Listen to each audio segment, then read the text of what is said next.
Hello guys, this is Growing Wealth and welcome back to another session of live option portfolio management. This week we have seen quite a sharp recovery in the S&P 500 and this recovery has helped to bring my portfolio out of trouble a little bit ever since the video that I posted last week. But right now the SPY is still in an awkward position. 2 days back we have seen prices being supported by the EMA and then broke through and was supported by the 50 SMA. But as of today, prices has get back down to below the moving averages again. Currently, it is hovering just below the 20 exponential moving average, showing some kind of resistance over here. If SPY does not close above the 50 SMA, I would say that there might still be chances of another leg down before a full recovery back upwards.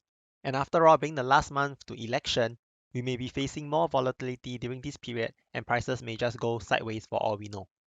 Okay, so let's go through my portfolio again. In my last video, I've said that my wheel strategy account size was about 25,000, but actually that's just a rough estimate. Today, I'll be walking through in depth to calculate the actual position size that I have on the wheel strategy, and also I want to add something more by showing management of other option trading strategies. So first up, what is the account size that I'm allocating for the wheel strategy? Alright, so firstly, we have the BAC, Bank of America, 100 shares. Let's just assume that each position size for BAC is worth 2,500. Right, so I have one position of BAC in terms of stock, so that will override the call options over here. And then I have a second position on BAC put, and a third one, fourth one, fifth, and finally the sixth. And in fact, there is two positions over here. So in total, I have about 7 positions in Bank of America in the wheel strategy. Next, I have the FXI, 100 shares that I will be selling a call against, but I do not have a position yet because the price is not really favorable. But we'll still take that into account, so that is a position size of about 4.3k. And then we have EM, 200 shares with a total position size of about 8.2 to 8.3k.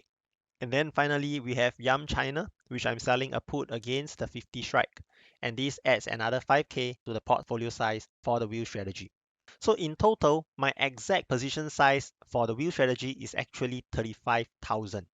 And in fact, I'll say that this is getting a little bit aggressive and I'll be slowly cutting down my positions from here on. And if you are wondering why did I not include the JPM 97 strike put into the wheel strategy account size, that is because JPM falls under another strategy and that is the dividend capture strategy. So I would like to just keep that separate in another account. And something new in my options portfolio is this Apple LEAP call that you are seeing over here. So what I've done this week is to take on a long-term LEAP option in Apple, expiring 3 years from now on the 20th of January 2023. And for this, I've bought the 115 strike call for that at a price of $25.91. And at the same time, I'm selling a short-term call option against this position. So this is the position 115 strike call that is expiring this week, in fact today, on the 2nd of October. So for this, I've sold it to collect a premium of $1.81. So the idea of this LEAP calendar spread on Apple is to own a long-term call that has a long time to expiry, and for every successful short-term options that expires out of the money by expiration, the premium collected will be used to offset the cost of this long-term LEAP call. So with each successful short-term call option that expires out of the money, my cost for this long-dated trade will get cheaper and cheaper and cheaper until one day it will be finally free. And when that happens, I will still continue to sell short-dated calls at about 7 days to expiry to 1 month out, and the premium collected will then be slowly used to buy up Apple shares. And the Apple shares that I've bought will be used to build my long-term portfolio. So this is the gist of the strategy. The in-depth strategy tutorial, which includes like when to enter, when to exit, and how to roll and how to manage, will be completely covered in another tutorial strategy video. So if you like what you are seeing here, please show your support by smashing the like button and subscribe to the channel if you are new. Your support will go a long way in motivating me to upload and create more educational content for you guys. So let's start with managing our Apple LEAP calendar spread first. Apple is currently trading at $114.20, so very close to our strike price. So let's roll this out before it gets into the money. If we look at the stock chart of Apple, currently it is also facing a resistance just like the S&P 500 in an awkward position just in between the moving averages and below the 20 EMA. Right, so this is the position that I'm shorting right now, the 115 strike that's expiring today. What I want to do is to buy it back and then go down to next week's expiration, which is on the 9th of October, and sell another option from here. As much as I would like to get the most premium out of selling call options, I also like to leave some room and leeway for stock prices to move up and not get into the money so easily. So for this, I would like to sell the 116.25 strike instead of the 115 strike. Anyways, the 116.25 is going for about 170. So a general guideline that I've set myself for this strategy would be to make sure that the premium collected covers at least the price of one share. And if I sell this, I'll be collecting a net of $1.50 in terms of credit. So multiply by 100 shares, that would be $150, enough for me to purchase one shares of Apple currently at 114, right? So this is good enough. And with that, I'll just click on confirm and send and get this trade settled. Next, we have the BAC 25 strike call that we have sold against my initial position of 100 shares. Bank of America is trading at 24, about 20 cents. Right now, the options that I've sold is only going for less than a cent in the market. So this is essentially going to expire worthless if BAC do not rise up to 25 by the end of today. So if we look at the stock charts of the banks, they are rather bullish today. So a huge big green candle as compared to the S&P 500. If we were to continue selling the 25 strike, that will be just below this breakdown area over here. So that is likely to act as a resistance to prices. And let's see how much that option contract is going for. The 25 strike call for Bank of America is currently going for 16 to 17 cents, so which is 16 to $17. That expires in a week, which is next Friday. So slightly lesser than the amount that we are able to sell for last week. Last week we can get it for 20 cents. Right now it's only worth 16 to 17 cents. If we look at another week out, 16 October, which is 2 weeks to expiration, 14 days, the same strike is going for about 43 to 44 cents. And that is because the volatility of the option is higher on the 16th of October than on the 9th of October. Alright, so just based on prices and resistances alone, the 16th of October will be much more attractive for us to sell. And I'll be looking to sell this option contract instead. And if prices really move by a lot by then we will manage the trade again.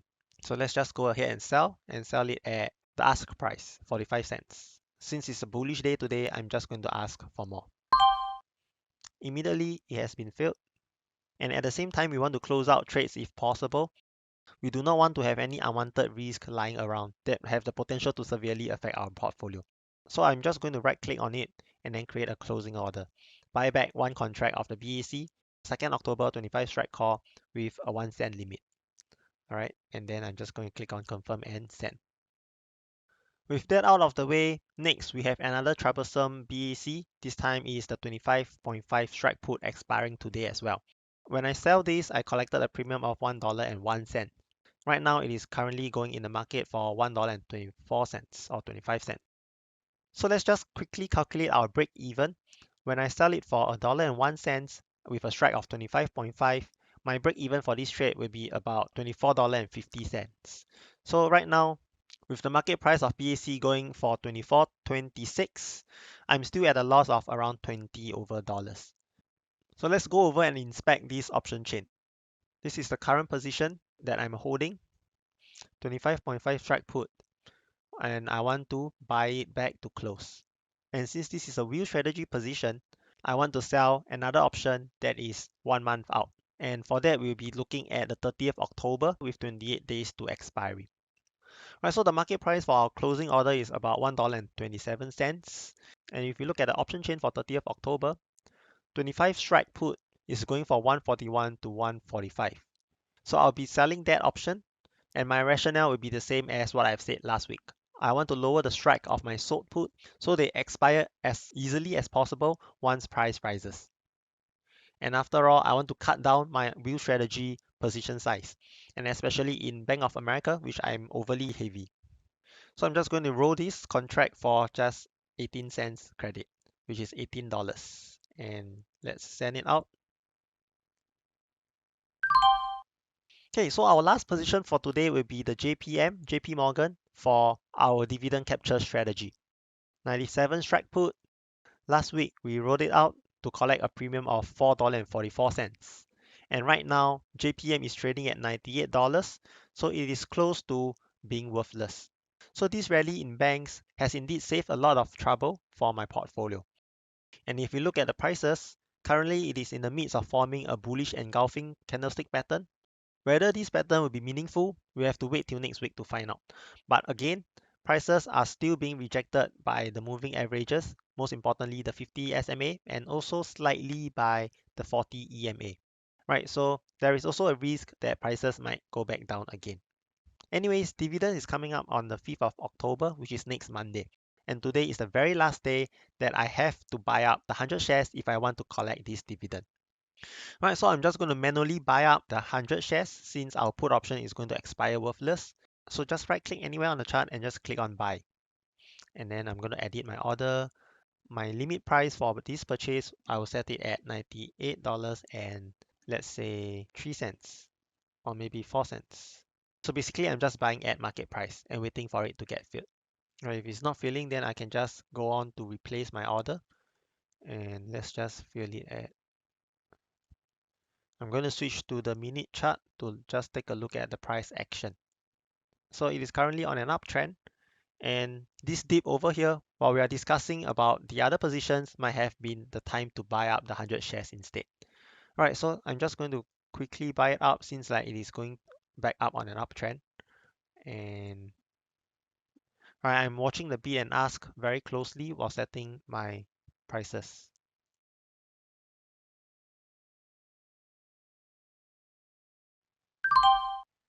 Alright, so we have got in at about $98.10. That's cool. So next, we want to close out this put position. So buy back. And then to protect my downsides for the shares that I've bought, I'm going to sell a call option against it to cushion a little bit. Right, so the intent of this strategy is not to profit from the stock price moving up itself, but from the dividends. Therefore, when choosing the strike to sell my call option, I'm going to choose as close to the money as possible. In this case, it will be the 98.5 strike. And in fact, if you want to be more safe, because after giving dividends, stock prices might fall down a little, you may sell an option that is in the money instead. And that will increase your cushion on the downside for the stock. And it also ensures that you get rid of the stock positions once you have collected the dividend at the end of the week. Alright, so I'm just going to sell the 98.5 strike put and right click and sell. And for this, I'll be collecting a credit of $1.02. Meaning to say that if by next Friday, JPM were to fall to about $97, I'll still not be in a loss for my stock position. And if it goes up, I'll get to profit a little as well. Alright, so once again, just confirm and send. And it's filled. So that's basically all the management required for this week. And for next week, we have more in store for us. 3 options expiring on the 9th of October. So basically the Apple LEAP Calendar Spread that we have managed just now. Another Bank of America put at 25 strike, which I've sold a month back. And then the JPM call that we have sell against our positions of 100 shares. So where is that? It's here. So 100 shares JPM entered at $98.10.